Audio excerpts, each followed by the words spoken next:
કે આપણે ઘરે ઠાકોરજી પધરાવ્યા છે તો ઠાકોરજીને ભોગ કઈ રીતે લાવવો, સેવા કઈ રીતે કરવી, જીવે એ જાણવું પડે.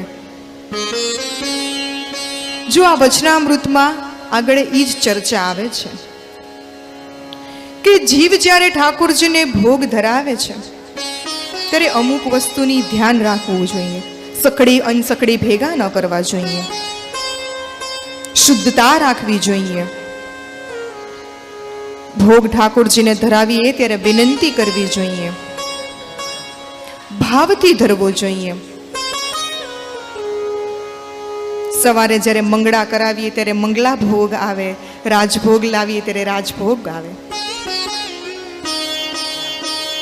પણ જ્યારે ભોગ ધરાવીએ છીએ ત્યારે ઠાકોરજીને વિનંતી કરવાની, બીજી કોઈ જાતનું મનમાં રાખવાનું નહીં. શુદ્ધ વિચાર રાખવાના, શુદ્ધ વર્તન રાખવાનું. અમુક નીતિ નિયમ ચોક્કસપણે ફોલો કરવા જોઈએ. જો ડોસાભાઈનો પ્રસંગ આવે છે, હું તમને જે વાત કરું છું ને સેવા પ્રકારની, એ આ પ્રસંગમાંથી શીખવાનું છે. જો ગુણમાલના જે કોઈ પ્રસંગો આપણે લઈએ છીએ એમાંથી કંઈક ને કંઈક શીખવાનું છે. આ પ્રસંગમાંથી કંઈક શીખવાનું છે. શું શીખવાનું છે?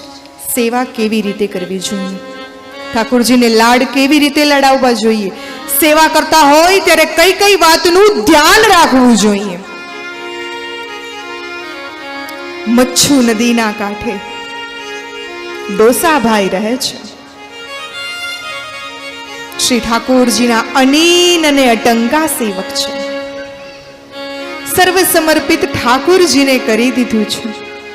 ઠાકોરજી ઉપર પૂર્ણ વિશ્વાસ છે. જો આમ પ્રસંગ બહુ લાંબો છે, સમયના અભાવે શોર્ટમાં લેશું આપણે, કારણ કે જો એક એક વાતનું વર્ણન કરવા જઈએ તો સમય ઓછો પડે. એમના પત્ની ધનાબાઈ, એમને પણ ઠાકોરજી પ્રત્યે ખૂબ ભાવ, ખૂબ પ્રેમ. ઠાકોરજીની રોજ સુંદર રીતે સામગ્રી ભાવથી બનાવે. ડોસાભાઈ સેવામાં છે. ડોસાભાઈ સેવા કરી રહ્યા છે ને રાજભોગનો સમય થઈ રહ્યો છે. એટલે ધનાબાઈને પૂછે છે કે હવે કેટલી વાર છે, રાજભોગનો સમય થઈ રહ્યો છે. એમના પત્ની કહે છે કે તમે થાળ સજવાની તૈયારી કરો અને હું બાટી બાકી છે એ બનાવું જ છું. હવે ડોસાભાઈ તો રાજભોગની તૈયારી કરે છે અને ડોસાભાઈને સંગ પાંચાભાઈનો, એમની સાથે ભગવત ગુષ્ટ કરે. એટલે એ પણ ઠાકોરજીના દર્શન કરવા માટે ડોસાભાઈને ત્યાં આવે, ભગવત સત્સંગ કરે. ડોસાભાઈ મંદિરમાં છે, થાળ સજાઈ ગયો છે અને ઠાકોરજીને રાજભોગની ફૂલ તૈયારી છે. ઠાકોરજીને રાજભોગ ધરાવ્યો છે, ઠાકોરજીને વિનંતી કરે છે. પણ ત્યારે એ જ સમયે 12 ગામથી 2 વેપારીઓ આવે છે. ડોસાભાઈને હિંગ વેચવાનો ધંધો. ડોસાભાઈ તો ઠાકોરજીની સેવામાં છે એટલે 2 વેપારીઓ આવે છે અને ડોસાભાઈને પૂછે છે કે ડોસાભાઈ, અમારે હિંગ લેવી છે. એટલે ડોસાભાઈ કહે છે કે થોડી વાર બેસો, હું મારું કામકાજ પતાવી અને પછી તમને સુંદર માલ આપું છું. પણ આ વેપારીઓ એમ કહે છે કે ડોસાભાઈ, અમારે મોડું થાય છે, જલ્દી કરો. એટલે ડોસાભાઈ એવું વિચારે છે કે આપણે તો જે કાંઈ ધંધો, જે કાંઈ આવક છે એ તો આજ છે. જો ઘરાક વયું જશે તો આવક કઈ રીતે થશે? અને જો આવક નહીં થાય તો ભગવત ભોગ કઈ રીતે થશે? કારણ કે આપણે તો જે કાંઈ છે એ આજ છે. જો ઘરાક વયા ગયા તો આવક નહીં થાય. એટલે ડોસાભાઈ એમના પત્નીને એમ કહે છે કે ઠાકોરજીને મેં ભોગ ધરાવ્યો છે, ઠાકોરજી ભોગ આરોગી રહ્યા છે, તમે થાળ સરાવી લેજો, હું સેવામાંથી જાઉં છું. ડોસાભાઈ સેવામાંથી બહાર આવે છે અને ઓલા વેપારીની સાથે વાતચીત કરે છે, પણ પૈસા બાબતમાં થોડીક રકઝક થાય છે. એ રકઝક થઈ ઠાકોરજીને એ ગમતું નથી કે મારા ભક્તની આવી દ્રવ્યની લાલસા. આ દ્રવ્ય લાલસા જોઈને પ્રભુ તે દિવસે રાજભોગ ન આરોગ્યા ડોસાભાઈને ઘેર. જો આમાંથી આપણે એક વાત જોવાની છે. ઘણી વખત આપણે કેવું કરીએ કે સામગ્રી લેવા ગયા હોય ને, ભાવતાલ ખેંચતાણ બહુ કરીએ. ઓલો ભાઈ એમ કે 100 રૂપિયા, આપણે એમ કઈ 50. જો આ પ્રસંગમાંથી એ વાત શીખવાની છે કે ઠાકોરજીને આપણે સર્વ સમર્પિત કરી દીધું છે, તો આ બાબતમાં આવું ન કરવું જોઈએ. પૈસા બાબતની રકઝક થઈ ઠાકોરજીને એમ થયું કે મારા ભક્તની દ્રવ્ય પ્રત્યેની આવી લાલસા. ઠાકોરજી તે દિવસે રાજભોગ ન આરોગ્યા. આપણે એવું ક્યાંક ને ક્યાંક કરતા હોઈએ છીએ. ડોસાભાઈને આ વાતની ખબર નથી કે આજે ઠાકોરજી રાજભોગ નથી આરોગ્યા. થાળ સરાવાઈ જાય છે, વૈષ્ણવો પ્રસાદ લે છે, ભગવત ગુષ્ટ કરે છે અને પછી સુવા માટે જાય છે. જેવા ડોસાભાઈ સુવે છે એવા નિંદ્રાધીન થઈ જાય છે અને સ્વપ્ન આવે છે કે ઠાકોરજી તો દેવળિયા ગામે જેરામદાસ રહે છે એને ત્યાં પધાર્યા છે રાત્રે, અને આવીને કહે છે કે જેરામદાસ, હું ક્ષુતા દૂર છું, તું જલ્દી જલ ભરી આવ. એટલે જેરામદાસ તો જલ ભરી આવે છે, સામગ્રી બને છે. ઠાકોરજી પ્રેમથી આરોગે છે જેરામદાસને ત્યાં, અને પછી ઠાકોરજી ભોગ આરોગી લે, પછી જેરામદાસને પ્રસાદ આપે છે. જેરામદાસ જેવા પ્રસાદ લે છે એવા ઠાકોરજી અદ્રશ્ય થઈ જાય છે. અને ત્યાં તો ડોસાભાઈની આંખે ખુલી જાય છે. પણ આ સ્વપ્ન આવ્યું એટલે ડોસાભાઈને તો ખૂબ પશ્ચાતાપ થયો કે મારા હાથે આ કેવું કૃત્ય થયું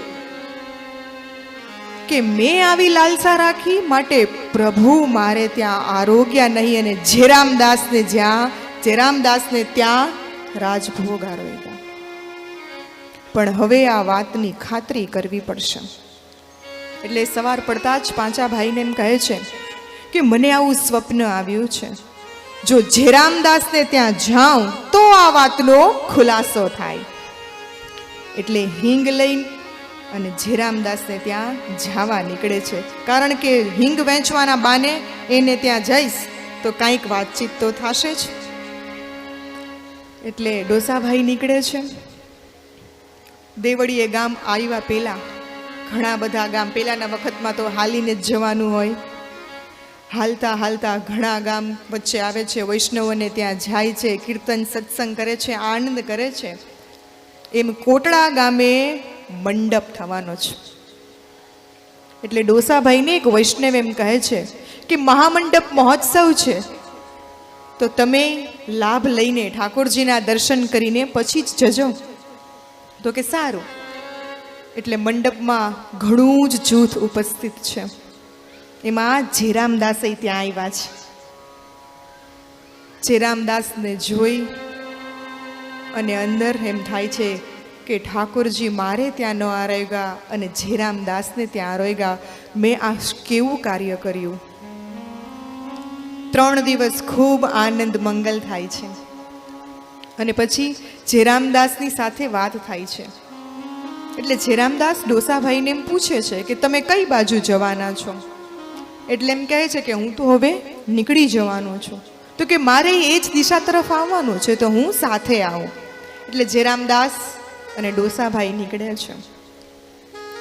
ચાલતા ચાલતા જેરામદાસના બેન રોયશાળામાં રહેતા ત્યાં આવે છે. રસ્તામાં વાતચીત ઘણી થાય છે, પણ જેરામદાસ સ્વપ્નની કોઈ વાત ઉચ્ચારતા નથી. હવે પૂછવું કઈ રીતે? એટલે પૂછતા નથી. એટલે રોયશાળા પહોંચે છે બહેનના ઘરે. એટલે બહેનને કહે છે કે જટ જડ ભરી આવ, સામગ્રી બનાવ, આજે તો આપણા ઘરે ભગવતી પધાર્યા છે. એટલે બહેન તો જડ ભરી આવે છે, સામગ્રી બનાવે છે, પ્રસાદ લે છે. જેરામદાસ અને ડોસાભાઈ ખૂબ આનંદ કરે છે. પછી ડોસાભાઈ એમ કહે છે કે મારે હવે નીકળી જવું છે.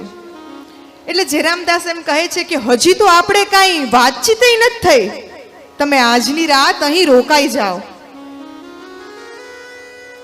એટલે ડોસાભાઈ ત્યાં રોકાઈ જાય છે અને પછી ભગવત સત્સંગ થાય છે. અને પછી જેરામદાસ વાત કરે છે કે મારે ત્યાં ઠાકોરજી પધાર્યા હતા અને ઠાકોરજી આવીને કહે છે કે જેરામદાસ જળ ભરી આવ. અને હું જળ ભરી આવ્યો, સામગ્રી બનાવી અને ઠાકોરજીએ પ્રસાદ લીધા. ઠાકોરજી ભોગ આરોગ્યા અને પછી મને પ્રસાદ આપ્યો. આ વાતચીત થાય છે ત્યાં ત્યાં ડોસાભાઈની આંખમાંથી અશ્રુ ધારા વહેવા લાગે છે કે ધન ઘડી ધન ભાગ, ધન ઘડી ધન ભાગ કે મને તમારો સંગ મળ્યો. તમને આપ શ્રી ગોપાલલાલજીએ દર્શન દીધા, તમારે ઘેર પધારી ભોગ આરોગ્યા. શરણમાં પડી જાય છે.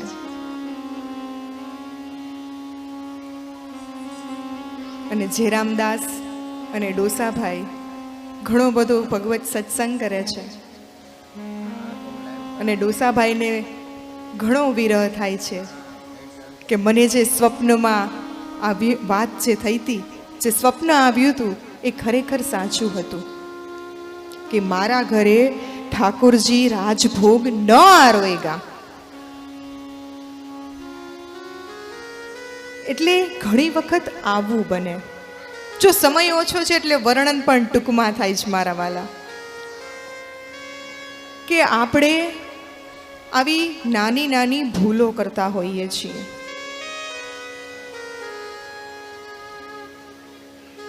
નાની નાની આવી ભૂલો કરતા હોઈએ છીએ, પણ ધ્યાનમાં રાખવાનું છે આ બધું કે ઠાકોરજીને જ્યારે ભોગ ધરાવીએ ત્યારે મનમાં બીજો કોઈ વિચાર ન હોવો જોઈએ.